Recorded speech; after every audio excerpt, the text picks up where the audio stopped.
لبيك اللهم لبيك لبيك اللهم لبيك.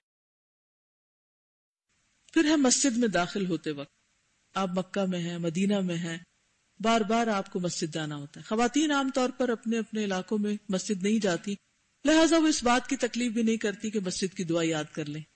تو اس لیے جب آپ حج یا عمرے پر جائیں تو خصوصی طور پر مسجد میں داخل ہونے کی دعا یاد کر کے جائیں، تاکہ ہر دفعہ اس داخلے پر خیر و برکت حاصل کر سکیں. اپنا سیدھا پاؤں مسجد میں رکھیں اور یہ دعا مانگیں. یعنی یہ بھی سنت یاد رہے کہ مسجد میں داخل ہوتے وقت پہلے دایاں پاؤں رکھنا ہے. جوتا باہر ہی اتار لیں، تھیلی میں ڈالنا، تھیلی میں ڈالنے، کہیں اٹکانا رکھنا ہے وہاں رکھ دیں، اور پھر کانشیسلی دایاں پاؤں پہلے اندر رکھ کے پھر انٹر ہوں. پھر یہ پڑھیں، بسم اللہ والسلام علی رسول اللہ اللہم اغفر لی ذنوبی وافتح لی ابواب رحمتک. اللہ کے نام سے، اللہ کے رسول صلی اللہ علیہ وسلم پر سلام ہو. اے اللہ میرے گناہ معاف فرما دے اور میرے لیے اپنی رحمت کے دروازے کھول دے. یہاں بھی اللہ کا نام لیا جا رہا ہے تاکہ مسجد میں خوب خوب اللہ کا ذکر ہو سکے. رسول اللہ صلی اللہ علیہ وسلم پر سلام بھیجا جا رہا ہے.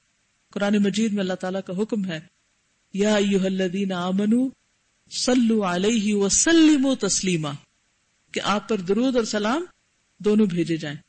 تو مختلف مواقع پر نبی صلی اللہ علیہ وسلم نے سلام کا طریقہ ہمیں سکھا دیا ہے، جیسے التحیات میں السلام علیکہ ایھا النبی ورحمۃ اللہ وبرکاتہ، السلام علینا وعلی عباد اللہ الصالحین. اور یہاں بھی بسم اللہ والسلام علی رسول اللہ اللہم اغفر لی ذنوبی، اس کے بعد اپنے گناہوں کی بخشش. کیونکہ گناہ بندے اور رب کے درمیان حجاب ہوتے ہیں، رکاوٹ ہوتے ہیں. جب آپ گناہ کرتے رہتے ہیں اور معافی نہیں مانگتے تو اس حال میں جب آپ نماز پڑھتے ہیں، دعا مانگتے ہیں، کچھ بھی نیک کام کرتے ہیں تو اس کی کوالٹی اچھی نہیں ہوتی. جب آپ توبہ کر لیتے ہیں تو پھر کیا ہوتا ہے، آپ کا دل کھل جاتا ہے، روشن ہو جاتا ہے، پھر آپ کی عبادت میں بھی ایک خاص قسم کی لذت آ جاتی. تو اس لیے مسجد داخل ہوتے ہوئے اپنے گناہوں کی معافی مانگے. حیرت کی بات ہے کہ مسجد کے اندر ہم گناہ بخشوانے کے لیے جا رہے ہیں، نماز پڑھنے کے لیے، عبادت کے لیے، لیکن یہاں کیا بتایا گیا کہ داخل ہونے سے پہلے بھی استغفار کرو تاکہ رکاوٹیں دور ہو جائیں اور پورا پورا فیض حاصل ہو. وَافْتَحْ لِي أَبْوَابَ رَحْمَتِكَ، اور میرے لیے اپنی رحمتوں کے دروازے کھول دے. مسجد میں اللہ کی رحمت کا اثر کیسے نظر آئے گا آپ کو؟ نماز میں دل لگے گا، دعاؤں کی توفیق ہوگی، ایک سکینت نازل ہوگی، یکسوئی آئے گی، خشوع و خضوع آئے گا، دل لگے گا مسجد کے اندر، لطف آئے گا عبادت میں، اپنے آپ کو اللہ کے قریب محسوس کریں گے.